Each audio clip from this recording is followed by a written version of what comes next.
Well, a lot of people have asked me why did I write that book or any book.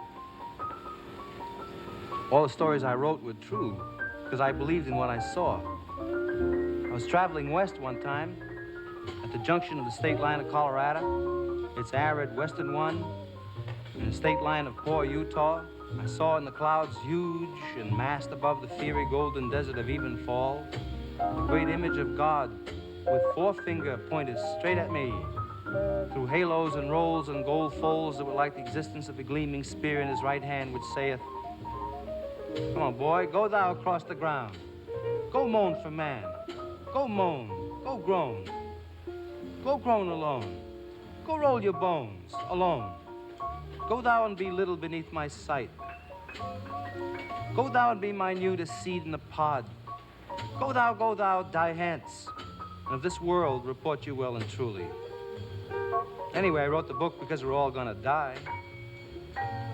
In the loneliness of my life, my father dead, my brother dead, my mother far away, my sister and my wife far away.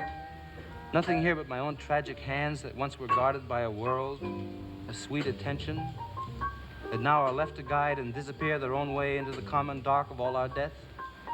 Sleeping in me raw bed alone and stupid, with just this one pride and consolation, my heart broke in a general despair and opened up inwards to the Lord. Friday afternoon in the universe, in all directions, in and out, you got your men, women, dogs, children, horses, pones, ticks, perts, parts, pans, pools, pauls, pails, parturiences, and petty thieveries that turn into heavenly Buddha. I know, boy, what's I talking about, 'cause I made the world, and when I made it, I no lie had a Lucian Midnight for my name and concocted up a world so nothing you had forever thereafter make believe it's real. But that's all right, because now everything will be all right, and we'll soothe the forever boys and girls, and before we're through, we'll find a name for this darn golden eternity and tell a story, too.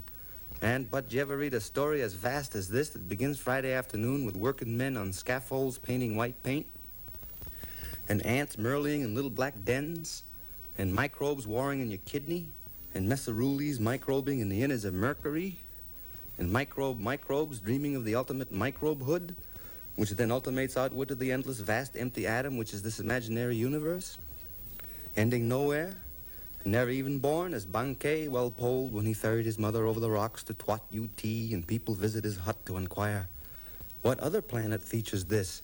And he answers, what other planet? Though the sounds of the entire world are now swimming through this window from Mrs. Macadiola's Twando, and old Poke's home drunk again, and of course you hear the cats wailing in the whale bar, wild bar, wart fence, moonlight, midnight, Lucian, Dolphine, immensity, visions of the Tathagata, seat of purity and womb. And so that here is all this infinite immaterial, meadow-like golden ash swim swarming in our enlightened brains, and the silence shifallying in our endless ear, and still we refuse naked and blank to hear what, the who? The who? To what, you?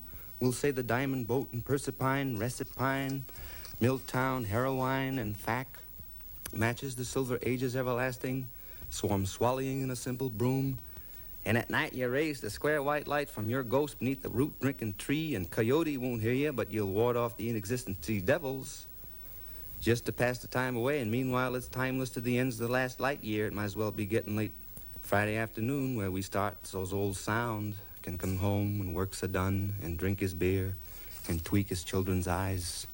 I was arrested 2 weeks ago, and the arresting policeman said, "I'm arresting you for decay." Suddenly I turned. Dr. Sachs was standing there. "What do you want, Dr. Sachs?" I said immediately. Didn't want to hide. Didn't want the shade to overcome me and I pass out. I know that Dr. Sachs is speaking to the bottom of my boy problems, and they could all be solved if I could fathom his speech.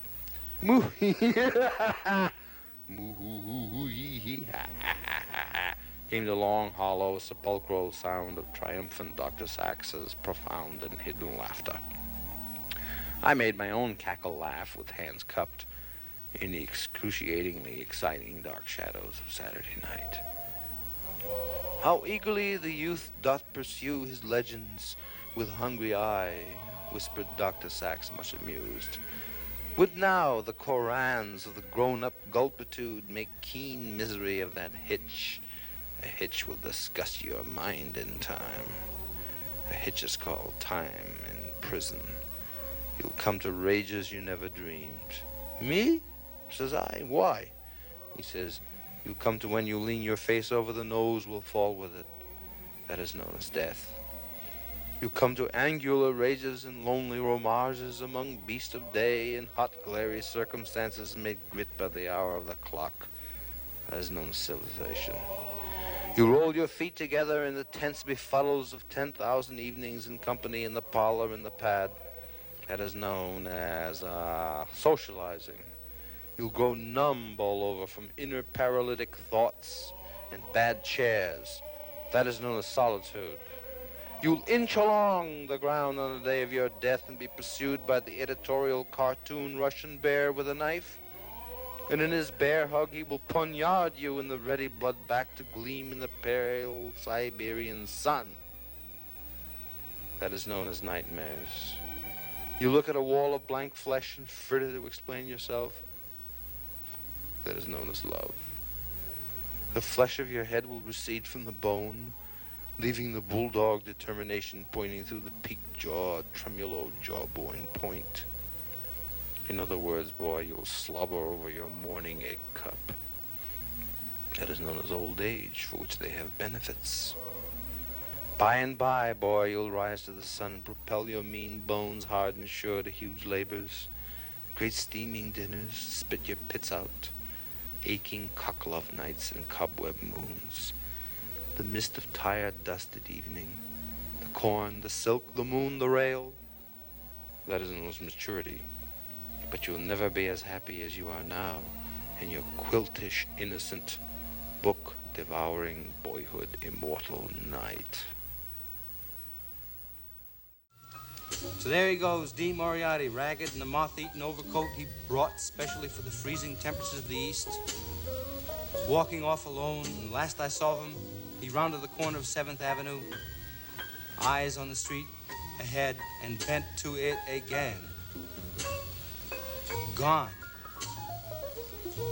So, in America, when the sun goes down, and I sit on the old broken-down river pier watching the long, long skies over New Jersey and sense all that raw land that rolls in one unbelievable huge bulge over to the West Coast, and all that road going, and all the people dreaming in the immensity of it. In an hour, I know by now that children must be crying in the land where they let the children cry. And tonight the stars will be out, and don't you know that God is Pooh Bear? The evening star must be drooping and shedding her sparkler dims on the prairie, which is just before the coming of complete night that blesses the earth, darkens all the rivers, cups the peaks, and folds the final shore in. Nobody knows what's going to happen to anybody besides the forlorn rags of growing old.